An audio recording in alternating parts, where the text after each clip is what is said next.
As you can clearly see, LeBron James, we are an unstoppable defensive tower of power. Wait! The Tower of Power wasn't ready yet! Codename Kids Next Door was a show all about these secret agent kids that fought against the tyranny of adults, which sometimes means stopping a camp counselor who brainwashes his campers for cheap child labor, and sometimes it means fighting adult lifeguards because they're extending Adult Swim for the pools, not Cartoon Network's Adult Block, which funnily enough premiered 2 months after the pool-based pilot episode. I've made a spreadsheet of every time the kids were in the right versus the times I believe the adults were actually correct, and honestly, for a show featuring a crazy assortment of adult villains, from dentists to candy pirates to the devil himself, I think the final results will really surprise you. I mean, they'll surprise me too. I don't know which side wins yet, I haven't counted it yet. So let's jump into the first episode, I.S.C.R.E.A.M, or Important, Steal Creamy Refrigerated Edibles, Avoid Meltdown. I always love these little anagrams every episode. It's just nice, subtle, tongue-in-cheek humor that really gets me in the mood to watch the show. Also, I wanted to give a quick thanks to my pal Joe's Drive-In for giving me the idea for this video, so check him out if you like shows and movies from all throughout the 20th century.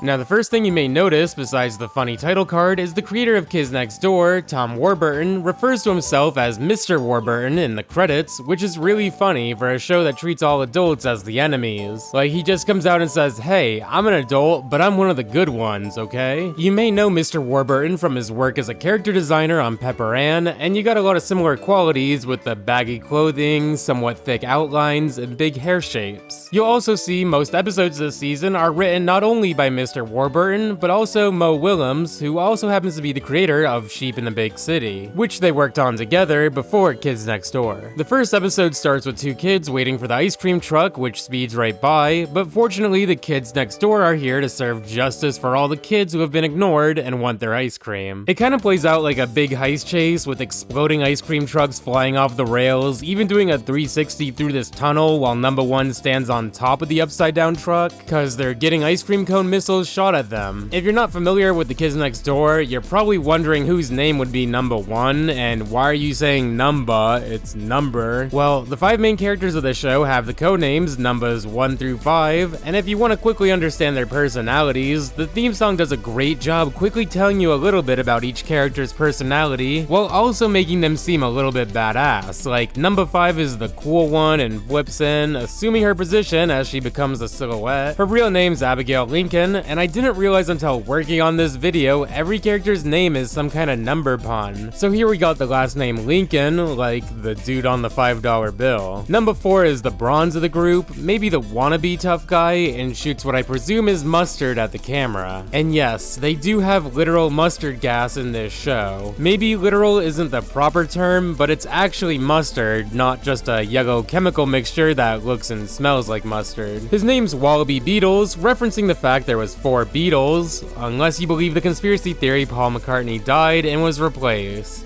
Number 3 is pretty kooky, and I'm not just saying that because her real name is actually Kooky Sambon. She's pretty whimsical, like we see her twirling around with flowers here, and her name's pretty cool because they gave her an actual Japanese name, including the word San, which means 3 in Japanese. Number 2 is the inventor of the group, as we see he's got an aviator cap and goggles on and runs like a plane, showing his wackiness and love for aviation. His real name's Hoagie P. Gilligan Jr., which is probably the least numerical name, only really getting a 2 from being a junior or a second. And finally, there's number 1, Nigel Uno, who flies in on his rocket boots and hits this pose which goes really hard. Like, he knows he hit that. It's a really iconic logo to me, and they do a great job with the characters having distinct silhouettes and poses, which is all the more impressive given their baggy clothing and big hands and shoes. Like, it almost looks like a Rorschach test. So anyways, getting back to the actual episode, the kids shake down the ice cream man for the password to the ice cream machine, but they have bigger problems at hand when there's a roadblock up ahead, leading to one of my favorite exchanges of the show.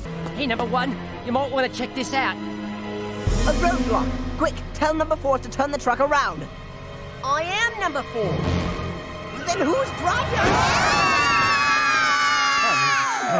Fortunately, the truck is saved from falling off the cliff by Mosquito, or the massively oversized Super Quake undercover icy treat transporter on helium jets. I'm not gonna read every name of every invention, but I think that one's pretty fun. As the kids fly off with the ice cream truck and password, we see the ice cream truck drivers taken into this limousine where we meet the delightful children from down the lane. These are pretty iconic villains that all talk at the exact same time and are pretty creepy. And the show does a great job of reminding you how fancy they are in every shot, whether it be showcasing them in an ice cream limo they've put a fancy rug and mirror in, or even when every kid gets captured and thrown in the zoo, they still have a somewhat fancy cage. But we'll get to that later. We learned the password for the soft serve vault was actually a trap that summons this giant ice cream monster with a spiked cone shell on its back that traps all the kids in ice cream. Come get a licking.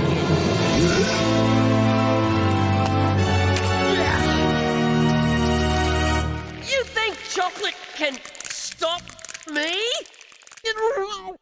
I hate you. Number 3's been distracted this whole time, excited for the ice cream party, despite the kids not being invited to it, and she wanders off during the fight, searching for the party. While she's unable to find it, she does find the heater in the ice cream factory, and turns it up because she's cold, because they're in an ice cream factory. This melts the ice cream monster, and in turn destroys the factory, causing a tidal wave of ice cream while the kids ride out through town. It's a really fun ending to the episode, like it's funny, short, and sweet, no pun intended. The episode packed so much into this 11 minutes, and I think it makes for a great first episode. So to answer the question of who was in the right here is actually kinda complicated. The adults were holding an ice cream party without any kids, which is fine, there's no problem there. Like, maybe it's a corporate party or something, but the adults did drive by these sad kids who we saw were waiting with money. I think it's pretty obvious the ice cream men are in the wrong when they're collaborating with creepy, delightful children, so I'm gonna mark this as the adults being wrong with justice being served. Soft served. You know, all this talk about ice cream and food is getting me hungry, so let's hear a quick word from today's sponsor, Factor 75. Real quick, I wanted to take a minute to thank the sponsor of this video, Factor 75. Factor 75 is a meal delivery service providing chef-created, fresh, never frozen meals straight to your doorstep. One of my favorite things about Factor 75 is that it's cheaper, healthier, and actually faster than fast food. Like, not only does it take the prep work out of cooking, but there's so many interesting options with 35 meals to choose from each week. Like the 4-cheese tortellini and Italian sausage pizzaola. Health and fitness are pretty important to me, but can be a challenge when a lot of time's taken up writing and editing these videos. So having healthy and quick food options has given my day a lot more flexibility and a lot less stress. There's options for any kinds of diets, like keto, calorie smart, or vegan and veggie, and I'm really loving the green smoothies, especially as the winter cold season kicks in. You can help support the channel by trying out Factor 75, and honestly, I think it'll help you too. Get 50% off your first Factor box and 20% off your next month of orders using my link. Click the link in the description or scan the QR code with your phone.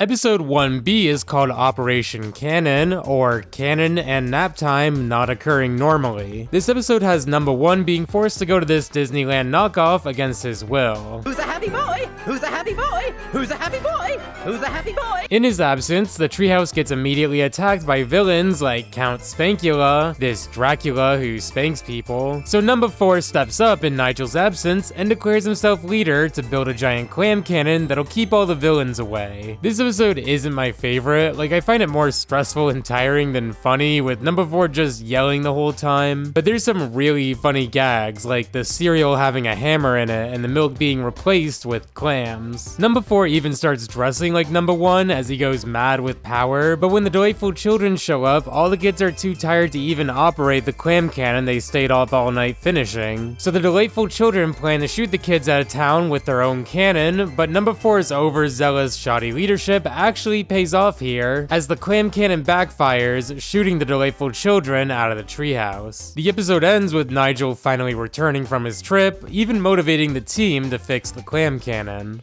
We can make some modifications, and if we work through the night, we can have it done by morning. Yeah! All right, let's go. Work, work, work! Can a guy get any rest around here?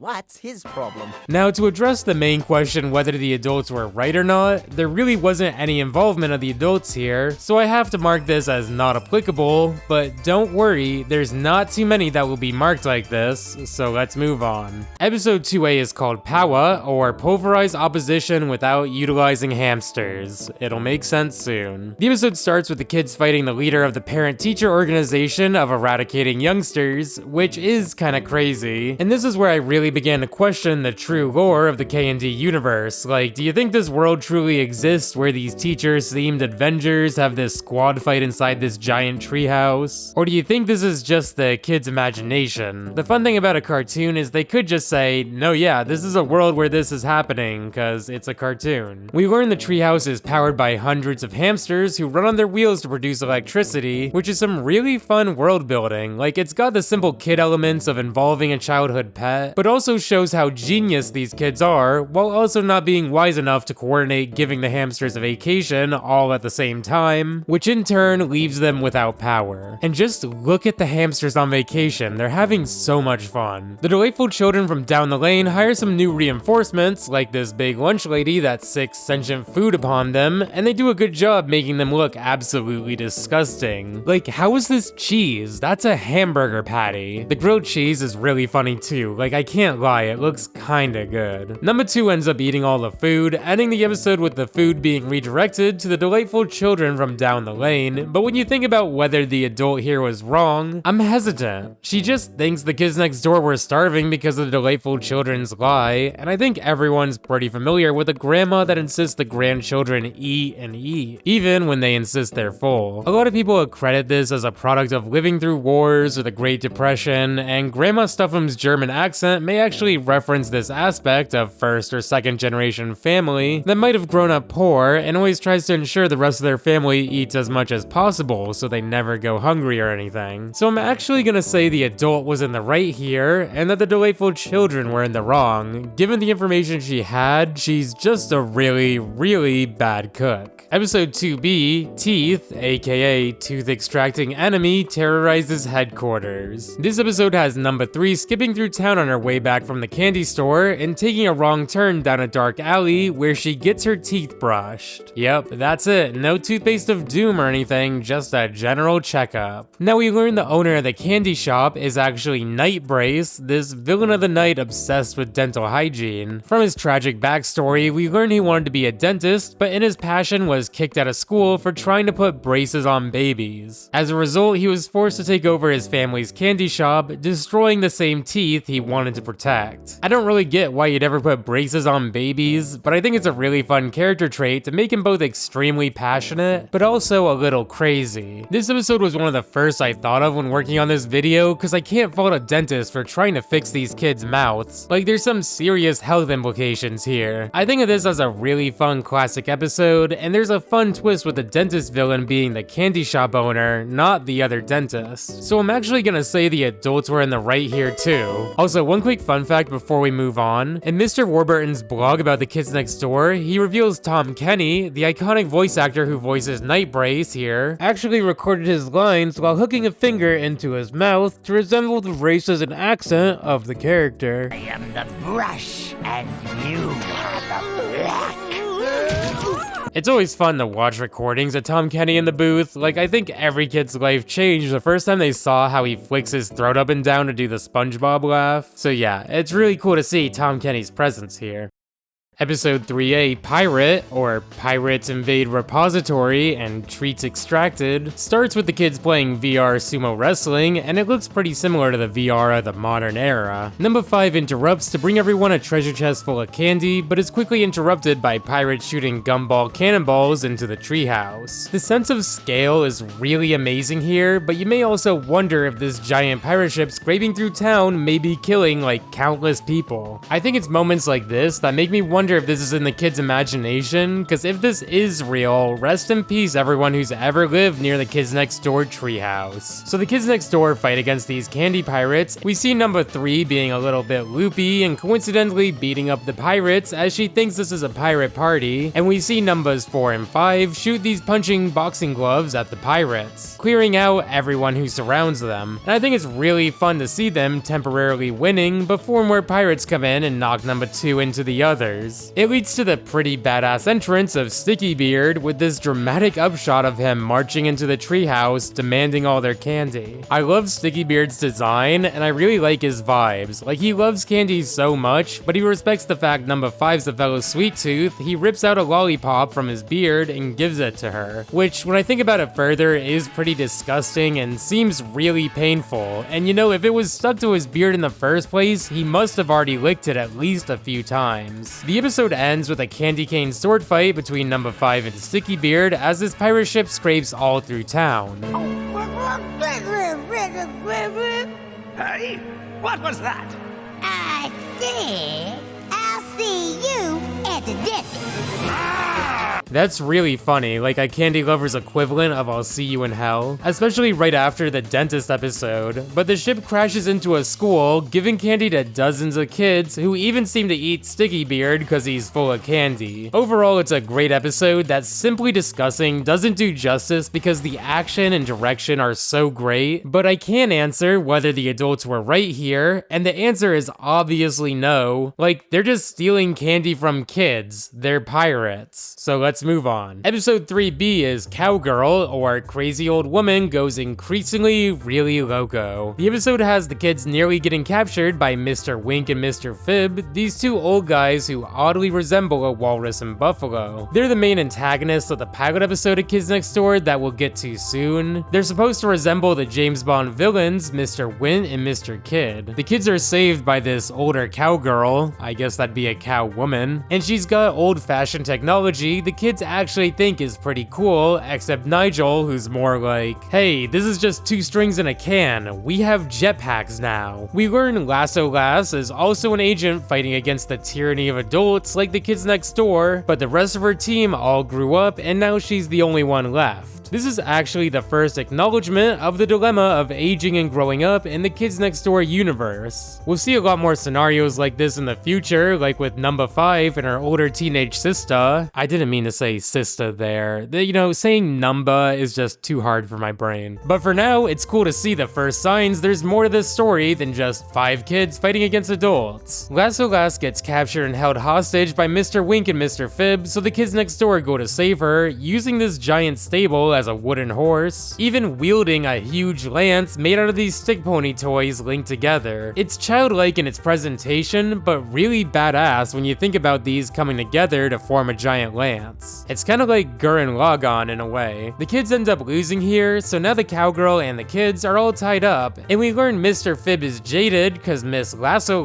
didn't go to the prom with him as a kid, and that him and Wink were actually the 2 other members of this adult fighting cowboy group, but it disbanded when Lasso rejected Fib's proposal on account of him going bald at the age of 14. He puts on a poorly fitting toupee and Lasso loves him again, but he just runs away, even jumping the fence. And like, I don't know if the joke's supposed to be more that he's emotionally stunted and doesn't know how to handle his emotions around his decades-long crush, or if it's the fact that she's just a bit crazy and he doesn't love her anymore, but either way it's a fun episode that more importantly first prompts the question of what happens to these kids when they get older. Will they fight against adults still, or will they become the very thing they sought to destroy? Were the adults right here? No. I mean, I don't really know what they could be right or wrong on. Maybe you could argue they kind of became incels as these adult villains because of a prom rejection, but I view this episode more as a character moment between these old friends, so I marked it as non-applicable. And hey, if you're enjoying the video so far, you should like and subscribe. I'd really appreciate it. Episode 4A, Turnip, aka aka turnips, unfortunately reaching near infestation point. This episode starts with the kids next door fighting this giant mechanical bunny, and I love number 2's use of this Gatling gun that shoots these window blinds. This robot bunny turns out to be Hippie Hop, a mecha operated by number 3, and this training session's revealed the base is susceptible to a giant robot bunny attack. This training's interrupted by the treehouse flooding with turnips, as we see this mysterious installation has been connected to the base. We also see this huge structure crushes the houses that stand in the way, but the scale of it all is pretty amazing as always. Like, we start with this wide shot showing there's a giant pipe connecting turnips to the treehouse, but a minute later we see that the source of these turnips they need to track down isn't a pipe, but giant roots leading to this monster turnip. The kids try to stop this farmer who's been watering this giant turnip for the town fair, but we learn he has no malice against the kids. It's just a giant vegetable kaiju that has a mind of its own and has randomly decided to attack the kids next door for some reason. Number 3 calls and summons Hippie Hop, which I guess would reveal this robot bunny has a mind of its own, like she's talking to it on the phone. And this makes the ending a bit more grim, cause Hippie Hop just gets brutally beat down by a turnip root. In a similar fashion to a kaiju story like Godzilla, the story ends with the town nearly destroyed and the monster returning to the sea. So yeah, I'm putting this one in NA as a rare instance in which the adults weren't really involved. They just fought a giant vegetable that had it out for them, which thematically fits since we know the kids next door hate vegetables. Episode 4B is mini golf, or miniaturization is now issue, golfing opposite loony fanatic. This one's a bit too wordy to follow, but I respect the ambition. This is the episode of K&D I saw the most growing up because my friend had it on a Game Boy Advance Video Now cartridge, and the novelty of watching a cartoon episode on the Game Boy Advance in 4 pixels of glory was enough for me to watch it like a dozen times as a kid. Number 2 enters a mini golf competition against this guy Rupert Patinsky, who's just a really obnoxious dude with bad vibes. Number 2 has a stroke of luck,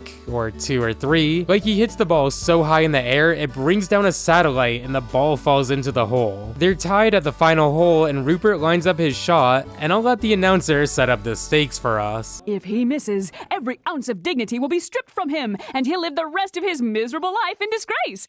Number 2 tells Rupert not to be nervous and that it's just a game, and like, number 2 had to know what he was doing. That's like the easiest way to make someone crash out who's already salty. So number 2 wins and says he won't go pro cause mini golf's kinda dumb. And as hateable as Rupert is, it's understandable how this all led to his villain origin story. He dedicated his life to mini golf, which he insists is called miniature golf, alluding to the artistry behind his craft, and the crowd doesn't even care about him, silent when he makes a shot and cheering for this kid who hits the luckiest shots of his life, and then says he's not gonna go pro or play anymore because it's kinda dumb. Like, I think I would have become a villain here too. So the great Patinsky kidnaps number 2 as they have one final competition, golfing through these shrunken versions of Niagara Falls and the Eiffel Tower, but number 2's also shrunk down to the size of a golf ball here, but manages to still get lucky and keep up. The final hole of this mini golf leads to a shrink ray, which would shrink the earth down to its core, and number 2 is still like, bro, it's just a game. Which angers this crazy golfer and gets him to hit his ball into this windmill, which acts as a helicopter, flying the shrink ray up in the air and causing havoc, growing number 2 back to his original size, and turning the great Patinsky into a giant who ruins his entire mini golf course and monuments as his mom yells at him to get out of the basement and come get dinner. I don't know if these are actually the world's monuments shrunk down and brought to this basement, but I do kind of feel for Rupert. He's just an epic gamer hyper fixated on mini golf. Like, he would have loved raging on Overwatch. His story's just kind of depressing, like he needs therapy or something, not more mini golf. He's definitely in the wrong here for a multitude of reasons, so let's move on. Episode 5A, Office, or on 14th floor, is corporate evil. Okay, let's see if this episode actually takes place on the 14th floor. Right away it seems like the building's only 8 floors, so I'm gonna have to dock a couple points for this. It's bring your daughter to work day, but number 4's family only has sons, so he's forced to go instead, and this is the first time we hear his name, Wallaby Beetles. The office seems to be really boring until number 4 stumbles upon a secret evil plan from the boss that he's holding a party for the daughters, which is actually a rocket to Pluto, and with no more kids, the employees will have more time to work. Yeah, I think if my kid was shipped to Pluto from a rocket inside my place of employment, I might be a bit suspicious of their involvement, and I'd probably be grieved grieving too much to ever work again, but that's just me, I guess. Number 4 doesn't care too much about saving the girls, but gets carried away by the crowd as they make their way to the elevator for the Rainbow Monkeys pizza party, and wouldn't you know it, the top floor of the building is actually the 15th floor. This distracts me so much, I can't stop thinking about it. Why didn't they just write the title as 15th floor? That also starts with an F. My troubles don't end here though, because if I were able to go back in time, I'd probably stop myself from ever seeing this episode. Not because it's a bad episode or anything, but because the Rainbow Monkey song has never left my head.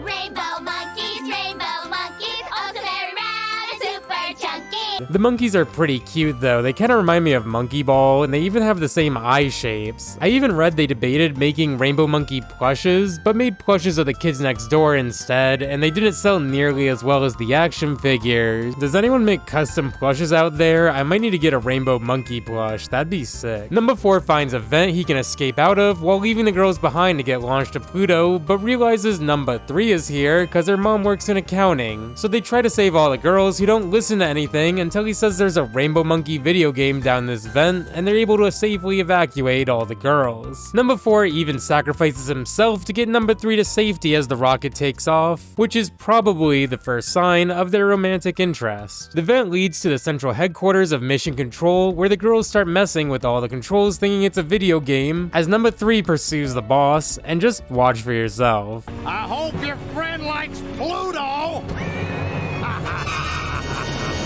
Oh my god, he's dead. He's just dead. Oh, okay, they're just concussed. You know, it's kind of funny, the boss has a cigar. I feel like that'd be hard to get past censors. Like, look at 4Kids' dub of One Piece around the same time, like how they changed Sanji's cigarette to a lollipop, which I actually kind of like more, and it's sorta in character too. So we have a good ending with everyone making it home safely, at least before Bring Your Son to Work next week. The introduction of Rainbow Monkeys, the first signs of a relationship between numbers 3 and 4, and to top it all off, the villain is obviously in the wrong here for trying to kill everyone's daughter. Not just from a moral standpoint, I don't even think it'd raise employee efficiency. Episode 5B, Arctic.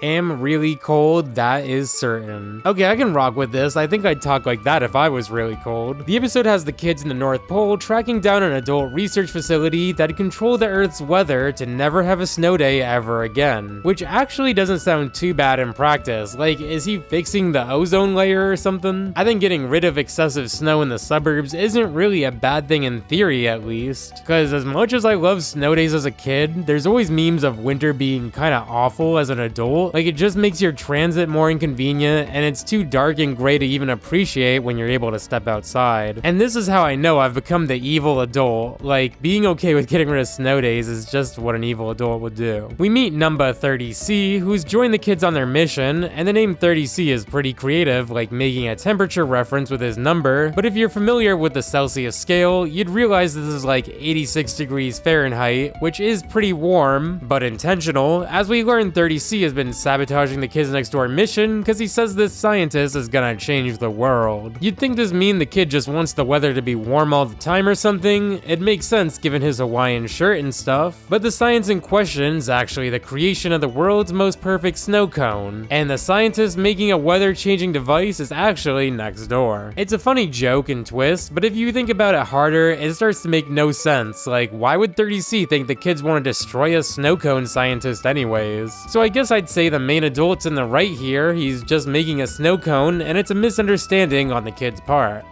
Episode 6A, Lice, aka Lice Interrupt Cheese Eating. Remember that, it's actually kind of important. This episode starts with number 5 stealing tortilla chips from the delightful children from down the lane for some nachos, but as she escapes, she drops her hat, which gets replaced with a lice-filled hat from the delightful children. I always think back to this episode whenever anyone mentioned lice as a kid, and I'm so thankful I never got lice as a result.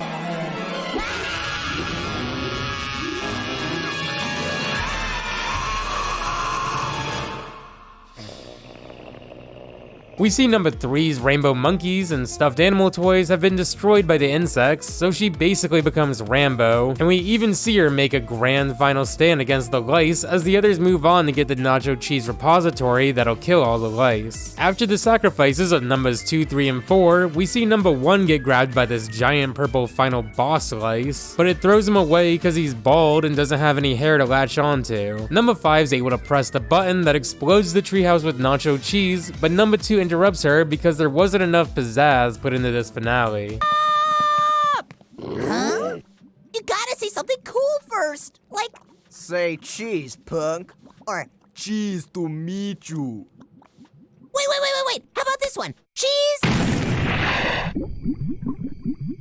The episode ends with the delightful kids walking through the park and they trip on the leg of a random person reading the newspaper. When the football helmet kid Lenny drops his helmet, the newspaper reader's kind enough to pick it up for him. The football helmet's full of lice as revenge from the kids next door, and it's kind of crazy these kids are just giving each other lice back and forth. I always love this episode, and there's funnily enough no adults involved here, so I have to mark this as N/A, so let's move on. Episode 6B, Lizzie, aka Love is Zesty Zany Insanity, I don't know, are you asking me or telling me? Number 1 takes the day off to attend an urgent issue, which happens to be a date with a girl named Lizzie. Embarrassed by his friends, Nigel refutes they're on a date, even though he told her in private they're dating, so Lizzie's understandably upset and storms off.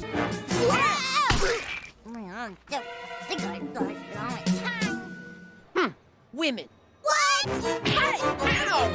That was actually a justified reaction by the girls. How can you blame women there? The next day, Lizzie gives Nigel some kind of helmet as a makeup present for how she acted, but it turns out to be a boyfriend helmet, so Nigel gets mind controlled to be Lizzie's boyfriend, and the others have to save him. Nigel really just 1v4s his whole team in a fancy restaurant. Like, Nigel's really about that life. I'd love to see a death battle between Nigel and Robin from Teen Titans, so let me know in the comments who you think would win that. Anyways, Nigel's helmet explodes because he convulses over how much the lousy steak at the restaurant costs, and he ends up leaving with Lizzie as his friends who tried to save him are all pinned up on the wall and stuff. It's a funny episode and a great introduction to Lizzie, as we'll see her at random times throughout the show. There's no adults here, but I'm gonna say they're in the wrong here because I can only presume an adult made this brainwashing boyfriend helmet. Like, do I even need to explain why that's wrong?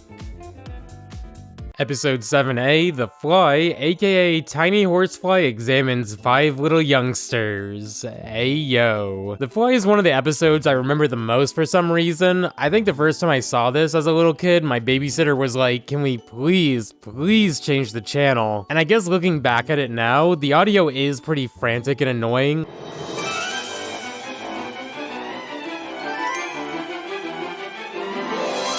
Like, it's kind of the point since the episode follows a fly that wanders into the K&D base, and we see the ensuing hijinks like number 2 turning himself into a fly from an experiment and flying all around the base, or being caught by number 3 and forced into a tea party. In the end, number 5 lets the fly go free out the window, and we learn this wasn't an ordinary fly, but a spy for the delightful kids from down the lane. It doesn't lead to anything, but it is a funny conclusion to the episode beyond if you love something, let it go free. Not my favorite episode, but it's so cool to see Mr. Warburton refer to this episode as the art show episode of season 1, and how they wanted to do something really experimental each season, like an episode with no dialogue, so that's really cool. Episode 7B, Point, aka Prowling Operatives Investigate Naughty Teenagers. Okay, who titled episode 7? This episode has the kids learning of this secret teenage spot called The Point, where teenagers become adults. Now the kids interpret this as some kind of factory contraption or laser that just zaps them into adults, and it's a funny innuendo because an older audience will assume that teenagers are becoming adults here for an entirely separate reason.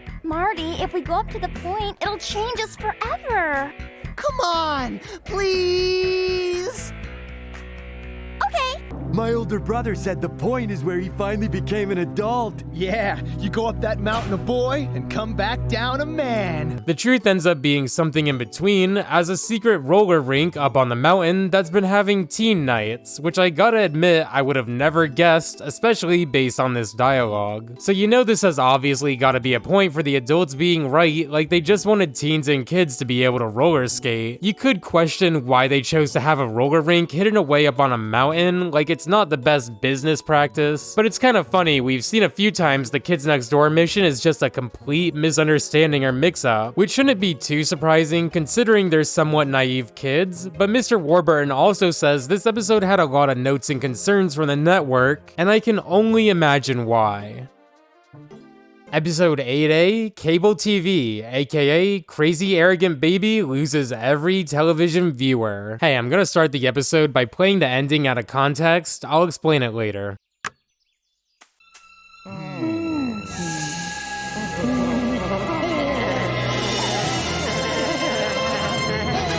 This episode has the kids next door encountering this big baby who's actually just an adult who happens to look young and also wear diapers and also smoke cigars. This was like 20 years before Boss Baby, and it was actually somewhat novel at the time. I am a little surprised they're able to show a cigar on the TV, especially given the fact that it's a baby here, but it's a really funny visual and there's something really classic old school about it. The kids barge into the network office because the channel is messing with their satellites, but he's very fascinated by the kids, even offering them their own TV show inside a TV show. They get a cheesy little song and dance segment, but it's glossed over pretty quickly as we learn this man-baby thing's actually evil and wants to use the kids next door satellites to turn everyone into babies. He's so defensive about being called a baby, he gets distracted and turned into a baby himself, so I guess it's nice to actually see he truly wasn't a cigar-smoking baby this whole time. The episode ends with the delightful children from down the lane finding the cigar with the age-changing powers, and they just pick it up and laugh evilly, which is really funny out of context. Were the adults right here? No. What? Why are you even asking that here? Episode 8B, Camp, aka Children Are Miserable Parents. This episode has the kids next door spying on a camp they believe is run by evil adults, but they get distracted when numbers 2 and 3 parent a lost baby skunk they name Bradley. The parenting arguments throughout the episode are pretty funny, and we see all the campers actually love the camp, making wallets and lanyards all day, so you might be thinking this is yet another mix-up or misunderstanding from the kids next door, but the adult here actually turns out to be evil and brainwashing the kids for cheap child labor, and the only thing that stops them is the baby skunk Rodney's spray. We even see Rodney get reunited with his parents, who are these two giant rabid skunks. Number 1 was upset with Bradley all throughout the episode, but ends with making him an honorary kids next door, number 6, for his contributions to the team, which is really sweet. Now obviously this is gonna go in the wrong category for the adults. Like, yes, the kids were having a great time at camp. I kinda just thought these kids were just gonna be dorks at first, but you can't brainwash kids for cheap child labor. That's pretty wrong. Episode 9A, K.E.D, aka Capture and Kidnapify Enemy Dessert. I don't know why they added the I's and Fi's, but it is catchy, I suppose. The episode has the kids next door interrupting a birthday party for the delightful children from down the lane and stealing their cake, but this girl named Alora is invited to the party who has this hulking alter ego, Big Bad Adolescent, when she gets angry, so naturally she tries to stop the kids next door from stopping the party. I know I've mentioned the term scale a lot, but it's really done perfectly here. I just have to gush about it. You got a giant knife above the mansion that chops it in half like a cake, and then the kids next door are pulled away by hundreds of hamsters. It's so cool to see all these details, like the ground eroding underneath the scraping house, or the inner framework of the house exposed from the knife chop. Alora gets angry and manages to steal the cake back as the kids escape, and gets angry one last time because the cake is coconut. Coconut?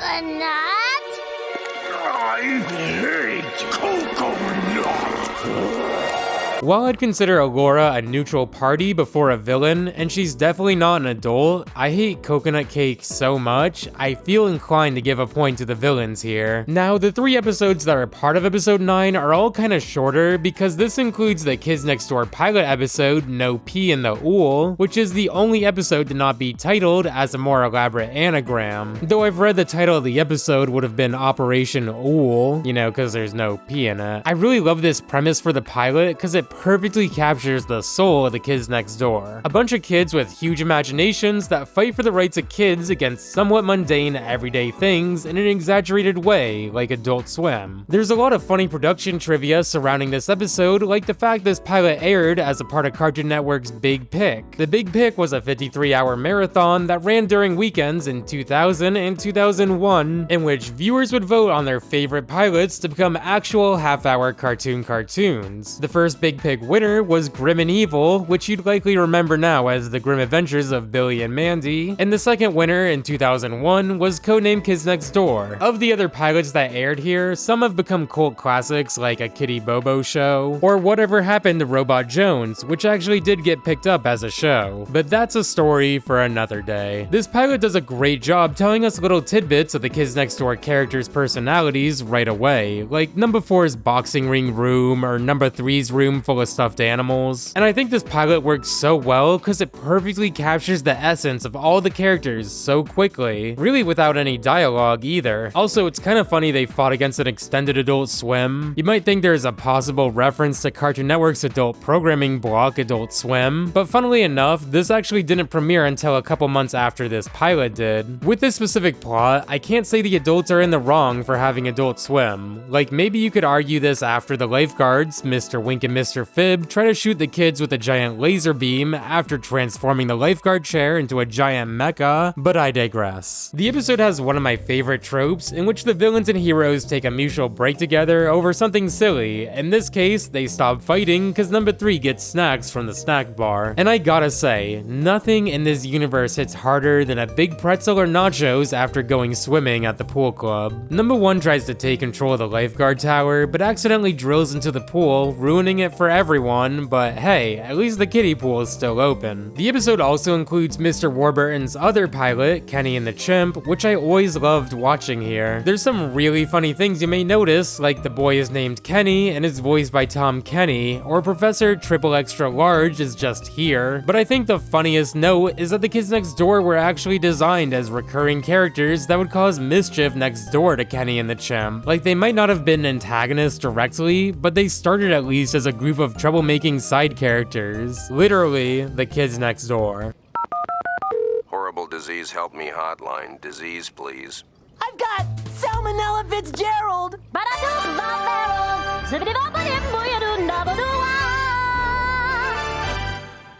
Episode 10A, Operation Tommy, totally obnoxious, moronic, meddling youngster. I guess that's accurate, but you didn't have to say it like that. The episode has the kids fighting against a new villain, the Common Cold, and this is a pretty crazy villain to be honest. Like, what's even his motive? To keep kids sick out of school? Wouldn't they like that? Do these kids even go to school? Number 2's brother Tommy shows up, upset that his older brother never hangs out with him, and storms off where he encounters the Common Cold, who was just recently defeated by a cannonball of orange juice. The two of them team up, and we learn number 2's family's all genius inventors, as the Common Cold has a brand new array of weapons, all designed by Tommy. The episode ends with number 2 running home to tell his mom of the situation, and she saves the day by pressing a button on her very own remote, lifting the roof of the house, and revealing a giant chicken noodle soup laser baster thing. The ending's pretty funny, with everyone sick inside number 2's house, while his mom berates the Common Cold to eat more soup and to complain less. And obviously, the villain isn't correct here, so let's move on. Episode 10B, Operation Chad, aka Charming Hero Avoids Destruction. Yeah, I guess that's what a Chad is. The episode starts by showing footage of the Kids Next Door squads getting frozen all around the world, from France to Egypt, and is one of the first showings of the international squads of the K&D. We meet Agent 274, aka Chad, widely considered one of the strongest Kids Next Door operatives, and the kids save him from being frozen by these evil adults, Mega Mom and Destructo Dad, who take off their giant helmets only to reveal they look exactly the same underneath, and on top of this, they're number 274's mom and dad. I guess he just didn't recognize them or something. That's kinda crazy. So the parents freeze the kids next door, which we learn is to make Chad the best kids next door agent out there, and as they point out, 274 is a pretty high number, which brings up an interesting production note from the mindset behind this episode. Mr. Warburton reveals number 274 was supposed to be more of a one-off character, but he actually kept getting written into future episodes because they needed someone to be above number 1. So the parents bring up a good point here. Are numbers 1 through 5 the 5 best agents, or did they just get lucky with their numbers or something? Chad doesn't appreciate this gesture by his parents and does the only thing he can to get his parents to unfreeze his friends, threatening to quit all of his clubs and extracurricular activities and join a punk garage band. world. It's not the most climactic solution to an episode, but it's a fun character insight to see number 274 has a range of skills and culture like violin, football, and honor society, and I think it really foreshadows a bigger component we'll see in the future, that being infighting amongst families in the show because of their ages. With that being said, I'd be hard pressed to say the adults were right here, so I gotta give a point to the kids, but it is a really interesting introduction to one of the strongest kids next door.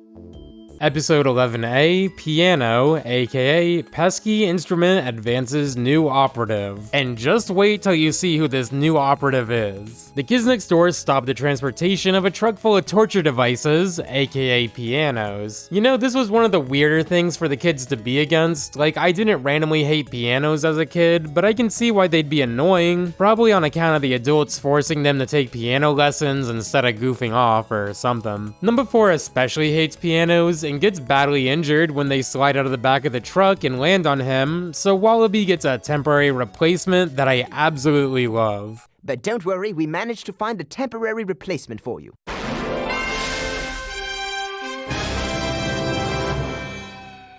He's so cute, but also look at this expression. I trust him with my life. So the new number 4 has a plan to infiltrate the truck to get rid of the last piano by pretending to have crashed his little hamster car on the side of the road. And the visual of this trucker driving down the road with his wheels on both sides of the highway, crushing bridges above, is so funny and so well animated. The hamster's plan actually goes really well until number 4 wheels in, jealous that he's been replaced, and ends up ruining the plan. They manage to still destroy the piano as the truck drives off, as it just so happens to have landed on all the other kids sliding out of the back of the truck. So now the whole team's replaced with adorable hamster counterparts, and I guess it's kind of a stretch to even ask whether the adults were in the right here. Like, the only one is the trucker, who does drive recklessly, but I guess they're represented further through the playing of an instrument, and in that case I'd say the adults are in the right. I think pianos are cool. This isn't the only musical instrument episode of Kids Next Door. Like, one of my absolute favorite episodes involves a sousaphone of all things. So let me know if you'd like me to continue this series, because I'd really love to cover this episode in a future video. So yeah, I gave a point to the adults here, let's move on. Episode 11B, Operation Zoo, aka Zoologically Obsessed Octogenarian. This title is pretty funny for how short it is, and actually got me to look up what the word octogenarian meant when I first saw it as a kid. The episode has the kids next door getting tranquilized and thrown into a zoo where the adults who don't want the trouble of raising kids can watch them in cages. You know, I don't know what well-meaning adult would be in this weird gap where they don't want to raise kids but want to see them in cages. Well, maybe Donkey Kong's nephew, but that's beside the point. The delightful children also get captured in a cage, so the two sides have to work together to break out, which is a really cool, unusual alliance. They manage to pull their cages apart by chaining their swing to this music player, and they herd all the other kids out. But the delightful children reveal the kids next door plan to the zookeeper, and number 5 actually makes an emotional appeal to the zookeeper, apologizing on behalf of rude kids everywhere. It's almost a sweet moment, but the zookeeper gets trampled by a group of stampeding children and thrown into the bully's pen where he was waiting to be fed other children. The zookeeper isn't in the wrong for the fact that kids can be annoying and impolite, but I don't think people that don't want kids would care to see them, and at the core of the Kids Next Door is a show that argues kids aren't bad, they just want to be treated like everyone else. Whether that be sharing the pool or playing mini golf or becoming the best they can be through their own skill and hard work. So I gotta mark this as wrong on behalf of the adults here.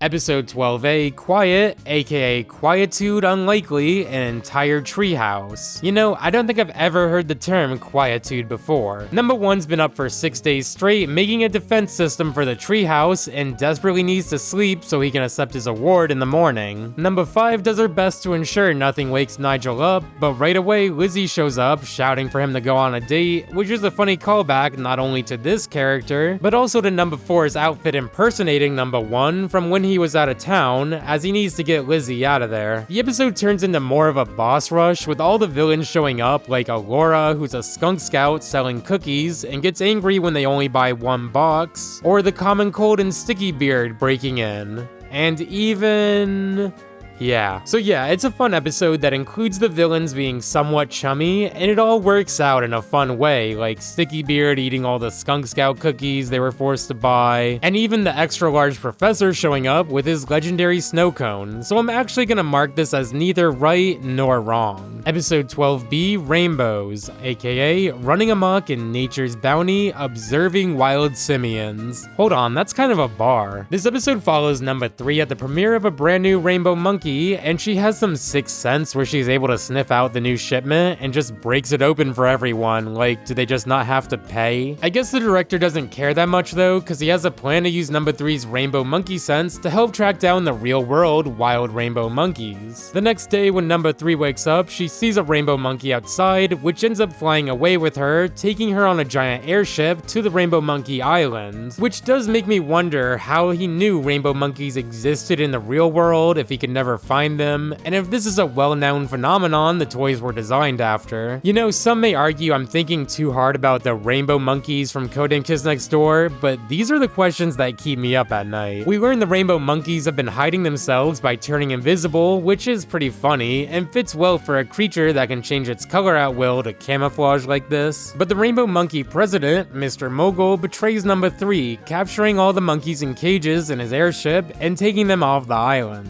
Number 3 has always been considered the most resourceful of the agents, probably on account of her creativity and unique outlook on life, so it shouldn't be too surprising she uses the helicopter blades of the rainbow monkey that captured her earlier as a buzzsaw and frees herself and all the other monkeys, taking them back to the island while dropping the mogul in the ocean before flying back home. Are they gonna be okay? Like, are they just gonna die out here? Overall, it's a pretty fun episode, and I love the little tidbit of lore that rainbow monkeys actually exist in this universe and aren't just toys. I'm gonna say the adults were in the wrong here for trying to exploit these animals for profit, obviously, so let's move on.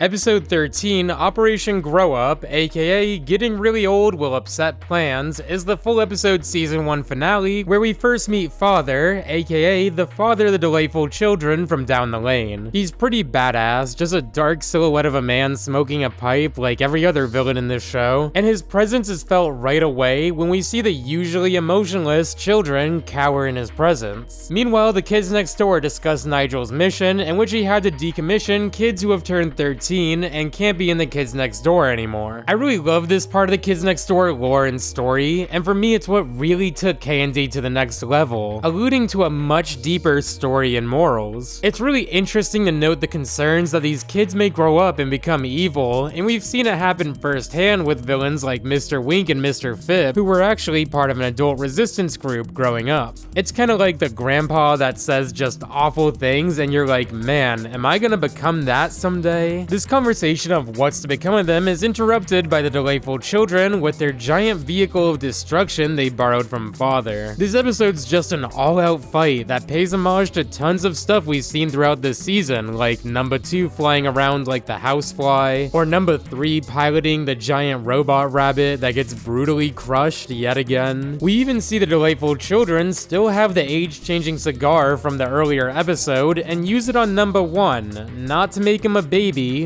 but even worse, an adult. So Nigel now drives the ice cream truck, ignoring the kids and becoming the very thing he sought to destroy. Number 5 tells Mr. Uno it's not his age that changed, but his personality, and I think it really goes to show how crucial the rules of the Kids Next Door are to these kids. More so in the form of peer pressure. Like, Nigel's just a jerk now because of the social pressure to be a jerk. So the kids go back to the delightful mansion and fight for the age-changing cigar, which they refer to just as a device now, and it gives us a fun little segment where we see what they'd all look like as babies or teenagers or adults. Also, I love that a delightful child with the football helmet Lenny gets all wrinkly as an old person. Like, I'd question if this helmet's actually his head since it gets lumpy here, but we see what he looks like underneath the helmet in future seasons. Mr. Uno, as he prefers to be called now, drives his truck through the mansion, taking the age-changing device from the delightful children, who funnily enough just handed over to him now without much of a fight, you know, because he's an adult. But here's where we first see Father show off his pyromancing powers. The kids are able to put out Father's flames with all the ice cream from the truck, and you could kind of look at this conclusion a little more symbolically. Like, ice cream represents childhood, the antithesis of this flaming devil adult man, which I think is a really cool angle to look at this from. With Father defeated, Nigel takes the age-changing cigar, and while he could use it to ruin the delightful children's lives, like turning them into adults here, it's both kind and badass he chooses to spare them here and just uses it on himself. The ending of the season is so heartwarming too. After all the concerns the kids had about their time running out, they look at the remains of the destroyed treehouse and hope, with number 1 saying they won't be growing up for a long time. We see the credits play to the season with what looks like a traditional watercolor montage of the kids fixing up the treehouse. It's such a great ending and episode overall. The action and animation are great, the callbacks to previous episodes are fun to see, and I think the message of the episode can be seen in a really deep way if you want to. So let's take a final look at how many times the adults were right in Kids Next Door. But first, I wanted to give a quick thanks to my Patreon and Ko-fi supporters: Buggy, Luca17, James Bond 3W, Jeffrey R, Lycosaur Thumb, Jakira,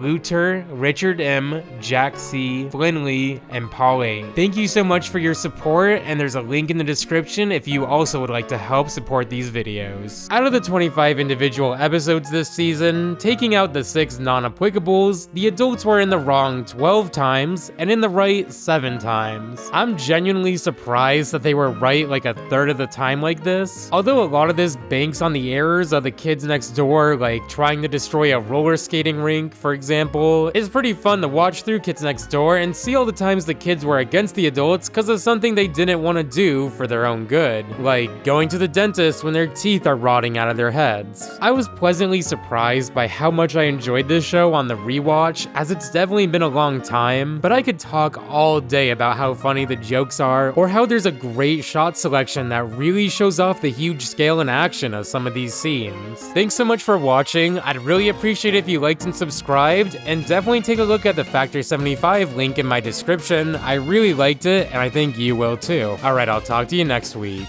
Bye!